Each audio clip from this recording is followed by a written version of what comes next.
เอาชิ้นหมูแห้งเฮ้นะครับห่อส้มในห่อหนึ่งชิ้นหมูเขาเฮ้อเพิ่นเมื่อวานนี้ขาหนึ่งชิ้นหมูแห้งเนี่ยเป็นยางแต่คืนนี่เนาะทางหมูนี่บ่ทางเลย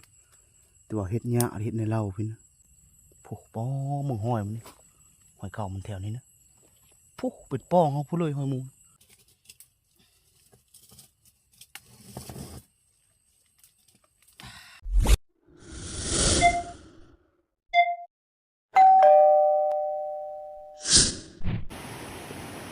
อ้าวทุกท่านสวัสดีตอนในบ่ายคนเลยพาดงหาป้าคือเก้ามันนี่กันไปคนเดียวนะไปหายามแฮวก่อนแฮวคุณนั่งสองด่างท่านยามนะมันซื้อนี้ยามทั้งพี่สามด่างนะลูกตัวนึงแฮวหมูนะนี่ก็แต่ถึงนะไม่ได้เคยไม่ได้ค่อยหมูอยู่แฮวอยู่คนกันนี่ทิศหนึ่งทิศฝ่ายคนเลยสกามหอดห้วยสะพานเนาะนำโตนำใส่งามคนเลย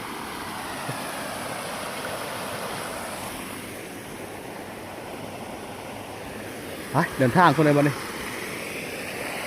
คนนี่ก็สกาเมื่อวานนี้กับมื้อนี้ฝนไม่ได้ตกมื้อซื่นนะตกแต่ว่าตกอยู่เดี๋ยวนี้ก็แต่ว่าตกตอนเช้ามันตอนแรกมันชั่วโมงเหมือนนั้นตกตอนเช้ายาตอนแรกตกตอนแรกยาตอนเช้าฝนไปเดินทางเลยคนฟ้าตกทางนี่ก็พิลึกวันนี้ทางนะรถจักรนี่ก็ที่ต่มเนาะนำโอ้ตกทางนี่หอยหมูเขาเลยหอยหมูความทางไม่ไหม้อยู่เนาะนี่มือเช้านี่ตามเบิ่งนะพวกข้ามเข้าไปในพวกความโมจะผ่านในหมูนะหมูตัวเดียวหมูนะ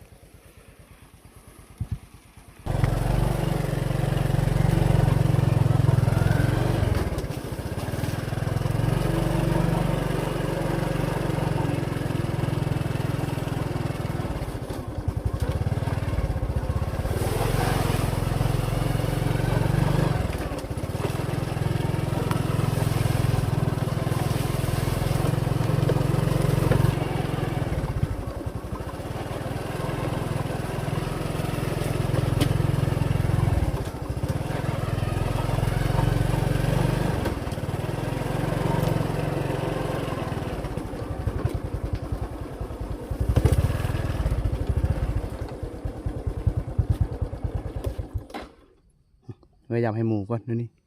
อยู่ไหนนี่ด่างหนึ่งคำบันทึกก็ได้ฮื้อนะฮื้อยับย้ายลงไปช่วยยูเตอร์นี่คำบันทึกนะสองด่างนี่ครับด่างอยู่พุ่นจะทำเรื่องภาพพุ่นมาฮื้อแฮสองด่างเขาเลยคำบันทึกฮื้อเลยเหมือนนี้นะทึกก็ฮื้อบันทึกก็ฮื้อนะเหมือนนี้นะ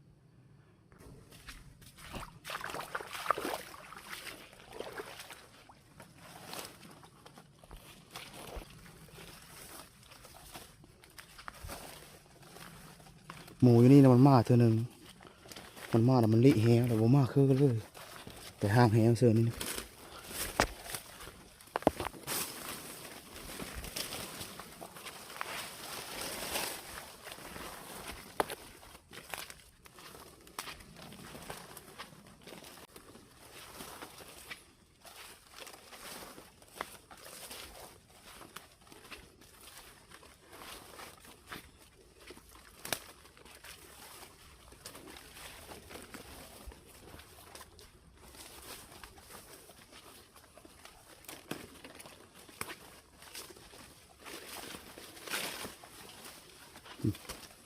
หมูก็มีมากคือเลยแถวนี้คือก่อนคือย้ายไปซื้อบอนไม้ไปคักเป็นแหน่แหวก่อนมาได้มาเยี่ยมมายามเดินรถเป็นคักเป็นแหน่เลยแหวก็ได้แหวด่างอยู่งอไม่แต่นี่นะแต่เอสเสร็จแล้วหมูมาดุดนี่เท่านึงหมูเฮามาเชิญมันไปแล้วมันลิไปป้องนี่มันไปป้องแหวนะยังอีด่างนึงก็ได้มันปุ๊บอยู่แคมป์ทำยังผ้าพวกนี้ขึ้นไปฮื้อดังนั้นก็ลงไปเฮดยูเตอร์นี่อยู่บนเล่าบ่ผ่านนี่อยู่แคมป์ผู้เจริญนี่ง่ายลงท่านแชร์ส่งด่างนี่นะหมูมันมีแถวนี้นะหมูยูเตอร์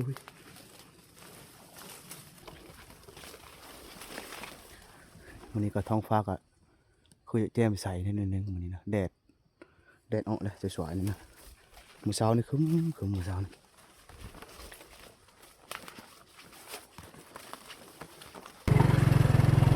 เดินทางต่อไปเลยและรถก็จอดไว้อยู่ให้บอดมันเก้า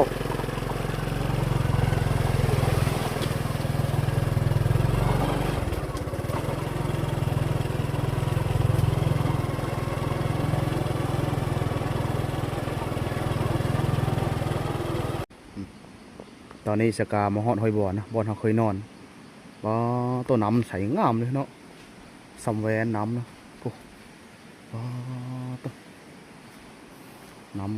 ำเต็มห้วยแล้วบ่น้ำไหลน้ำไหลใสงามมาเลยปุ๊บบ่อนเขานอนแต่เก่านะปุ๊บมันไปฮือเอาแหวดังทั้งก้อนหมดนี่เอาฮือละเยอะเสื้อมื้อนี้เลยนะฮือละลงแล้วก็ลงไปเสื้อให้ตาพานนี่โหจิงเกอร์จิงไข่หาปุตรอบก่อนนี่ยังทันตายังเขียวอยู่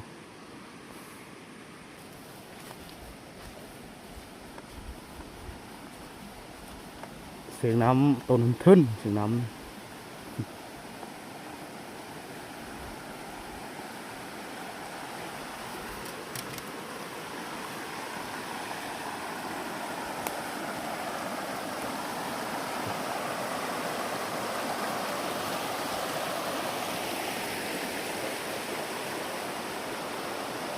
มันได้มาใต้หึงเลยพี่นี่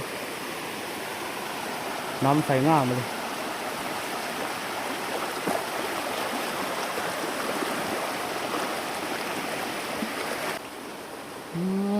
ข้างนี่ก็น้ำไหลล็อกลงมาห้องไปด้วยเนาะเป็นน้ำบ่อน้ำเบะออกได้แค่นี้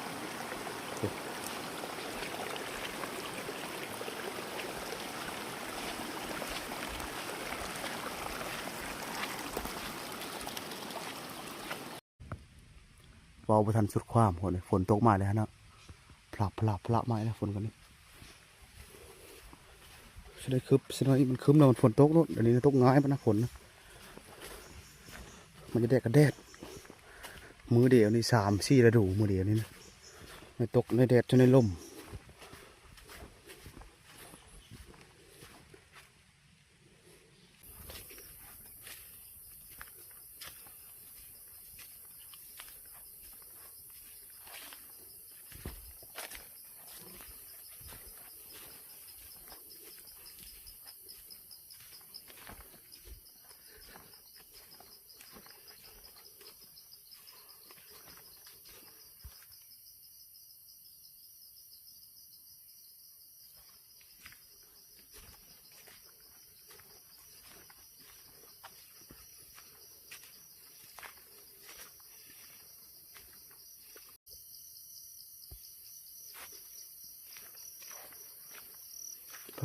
ก็มากระโบกเลยนะโดกเลย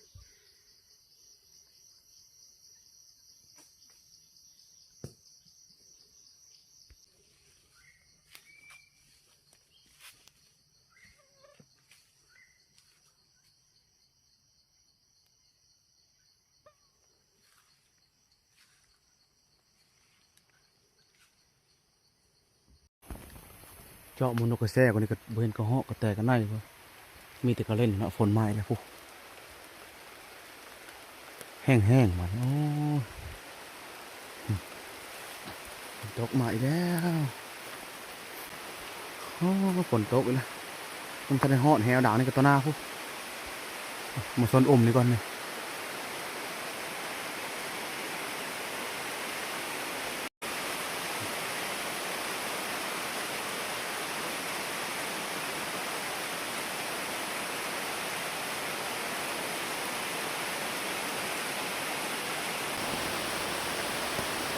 นางทาฝนเศร้าก่อนคน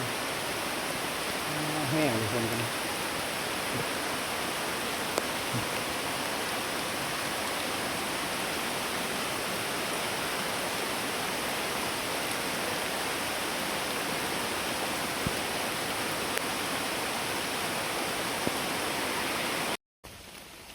ทายฝนในเศร้าจนเป็นชั่วโมงคนเลยเนาะ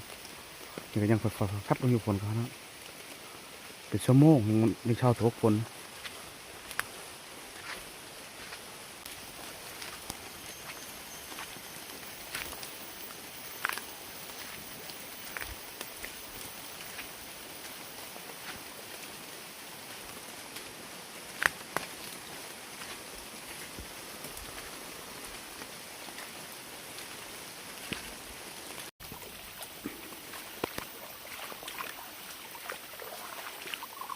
โอ้จะฟังจนเจิ้นเด็กแหวหออยู่นี่แหวหอนะ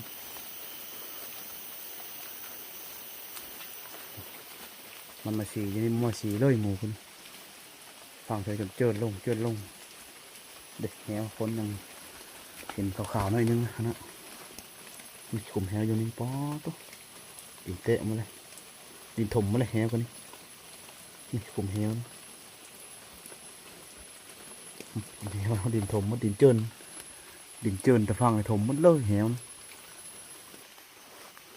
หมูมาเคอเลยแหวทรงด่างแต่ห้างใช่ไหม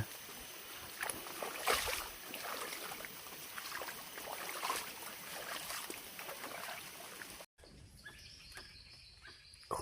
อทอง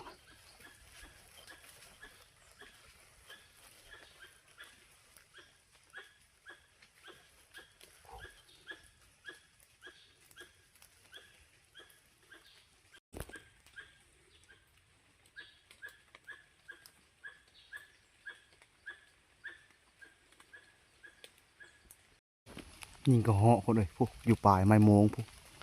ตกทะเลาะลงมาค้างงาไปเลยกันนี้เนี่ยจะถือสิเลยมันตกกับเจอกระเหาะนะกระเหาะได้ไงดำปื้อใช่พวกนี่อยู่งาร้อนงานะเนาะความสูงพวกงาร้อนงานะ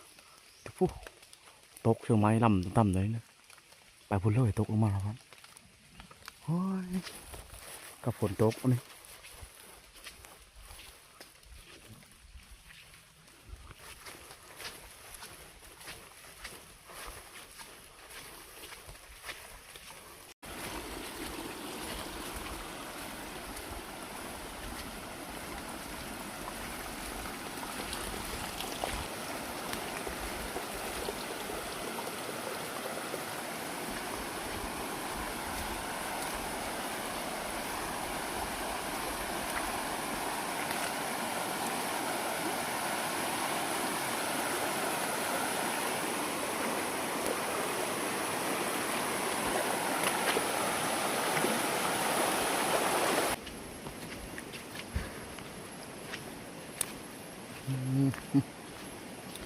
พยายามแหวกับหมูก็มีมากคือเลยแหวกันนี่ยิ่งกระเหาะก็ไม่ได้ใช่ไหมครับก้อนมานี่ครับไปหาห้างแหวแถวเล่าผ่านไปแหละหาเบิ่งทางหมูหอยหมูเห็นแล้วก็ยังเอ็ดเจอนะมาหอดหอยคอคนแวหาเทงพอนี่กันนี่นะเดี๋ยวไปหาห้างแหวต่อกับตอนนี้จะกระชี้โมงปลายนะมาแวะเทงกับพอเพิ่นเอาชิ้นหมูแห้งเฮ้อนะครับห่อส้มในห่อหนึ่งชิ้นหมูเขาเฮ้อเพิ่นเมื่อวานนี้ขาหนึ่งชิ้นหมูแห้งเนี่ยเป็นยางแต่คืนนี่เนาะหลายเติบเลยทุกอย่างนี่ตอนนี้สกามาหอดเหล้ามาผ่านนะนี่ทางหมูเห็นแล้วทางหมูคนยี่ห้อไปบนเฮ็ดอยู่ไหนเฮ็ดมันทางเฮานี่มันหลายทางพวกทางหมูเฮาอยู่หันก็มีอยู่นี่ก็มีอยู่บนนั้นก็มีเละบ้างเลยหอดทางหมูเฮาเหล้าตัวนี้เดี๋ยวบนเอาไปกินในเหล้ากับแวะเทงพ่อคนนี้คนนึงพอเพิ่นได้ชิ้นหมูแห้งพอนะเพิ่นหลายเติบเลยคนเธอมัน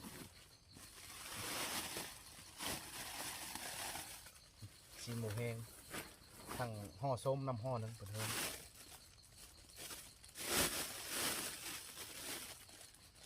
อันนี้หมูมันรูดเอามารูดเชอะห่อส้มในห่อนึงชิ้นหมูปลาแห้งคนเลยพอเพิ่นเอามาให้กินนี่นะเฮ็ดแหวก็เฮ็ดไม่ได้นี่จักด่างนี่หมูเฮาเที่ยวดีเรียบอนนี่นะเพราะว่ามีชนมันเขาอยู่เตอร์นี่ชนเรื่องชนมันเล่ากันเดี๋ยวเพิ่นเลี้ยงเนาะเพิ่นก้นหมูหมดหมูเนี่ยมันเที่ยวกินมันแล้วเฮาอยู่ในเล่านี่หมูเป็นทางเรียบร้อยทางหมูนะนะหอยมาเป็นทางเฮาเล่านี่นะผูกจะเป็นทางเฮาเลยทางหมูนะ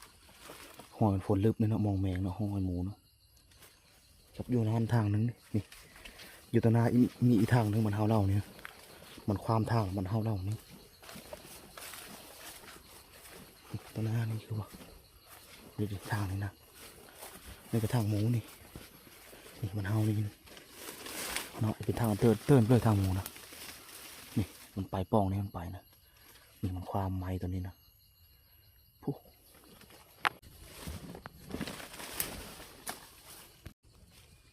หกอรีหล่อเรานี่กันนี่บนเฮาไปแหงก็อ๋อตัวอ๋อมันดูดแถวเรามันลึกเลยไปมดที่วอกมันดูด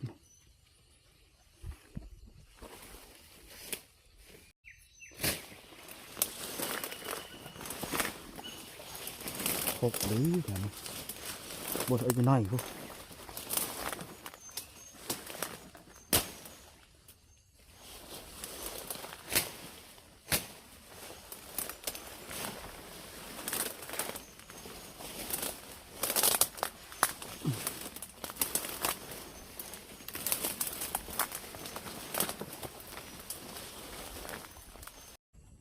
หอยมันเฮาเล่านี่นะ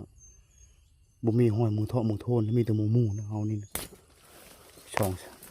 หมูแม่ช่องแม่พวกนี้นะบนเฮาไปเป็นเราครับยังเห็นทางมันคักอยู่บนเฮาพี่จักนี่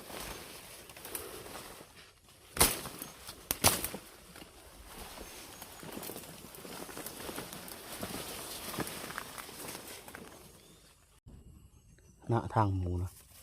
เห็นได้แต่ว่าทางหมูแต่ว่ามันบ่มีบนคลองแฮวเสือบอลเนี่ยเนาะหอยมันนะเป็นทางคนทางหมูนะ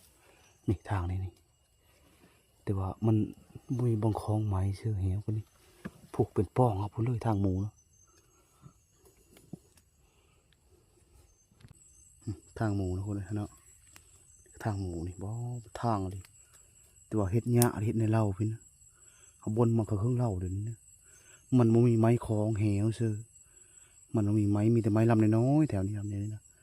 เนาะนี่เอามาหลอดบ่พุ่มขี้หมูนี่ก็งอมขี้หมูกันน้อยๆนึกว่าเฮ็ดเนื้อของแฮวเสือกันนี่เนาะทางหมูนะเพราะมันเที่ยวดีเลยเนาะเนาะความขอนไม้นี่นะเพราะเป็นทางมันทางหมูแต่ว่าเฮาบ่จักได้เฮ็ดแล้วแฮวกันนี่เบิ่งเฮาบนเบิ่งอยู่ในนี่อีกคนละบ่มีบนเฮ็ดบ่มีบนคลองแฮวเฮ็ดเฮ็ดอยู่เนาะผู้ป้อมึงห้อยมันนี่หอยเก่ามันแถวนี้นะผู้เป็นป้องเฮาผู้เลยหอยหมูมันบ่มีบ่อนคลองใส่แฮวเสือไม้กะ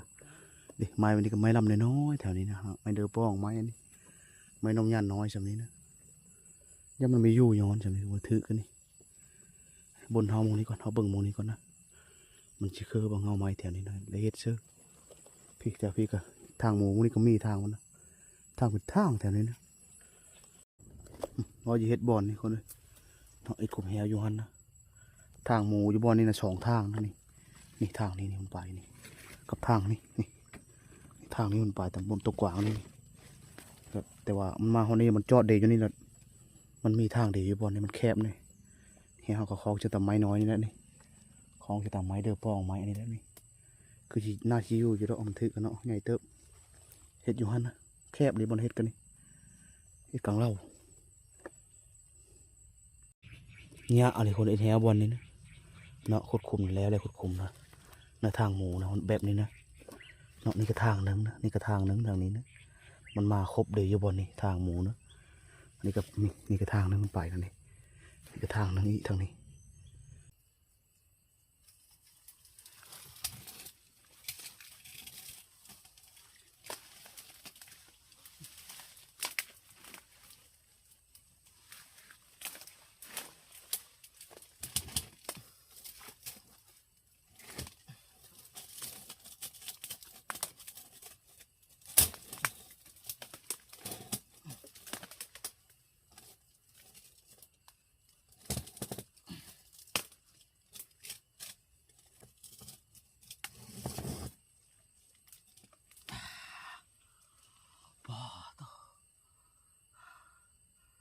โคตรแข็งเลย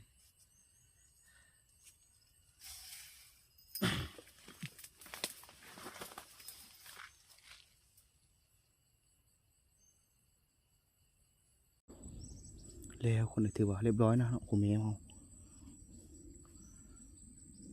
กว่าชีวิตแหวแล้วด่างนึงก็มันโมเมนต์ง่ายคนเลยแล้วกลับก่อนมานี่ยังอีด่างนึงมานี่เนาะอีถงนี้นะ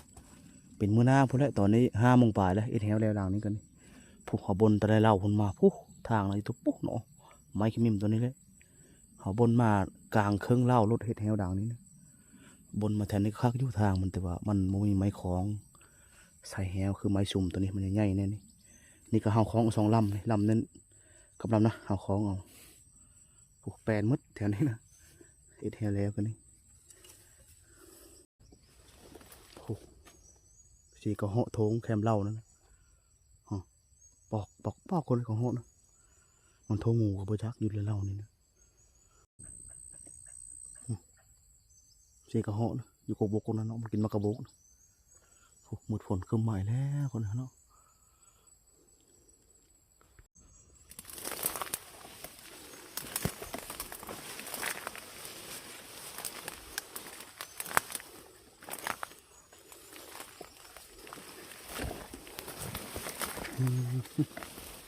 นี่มันก็ทางหมูนะนี่เนาะทางหมูนะแต่ว่ามันไม่มีคล้องเฮ็ดแถวนี้นะบนเรามาผู้ทางอยู่แต่ผู้ทางไม้กบกลำนะสักก็ออกมาหดทางคนเลยเนาะฝนกับไฟฟอยลงมาเลยกราบก้อนคนละมันนี่ยังดีแต่ได้ซีนหมูแห้งพอเอาเขาอยู่เถียงกันนิดนึงในมากินแรงกับห่อส้มห่อหนึ่งซีนหมู21 22โต๊ะนี่แหละซีนหมูแห้งนะกับคนในบ้านนี่แฮวดังนี่ก็อีประมาณจัก4-5 มื้อพอแล้วยังมาเยี่ยมมายามลงเบิ่งนะกับแฮวดังนึงสิเอาแฮวดังนี่มาห้างแถวแคมป์นะแต่แคมป์เราชงด่างที่เราอยู่บนนี้นะด่างนึงอยู่ในเล่าด่างนึงอยู่โน่มันน่าพอแล้วด่างนี่จะยังมาห้างชื่อ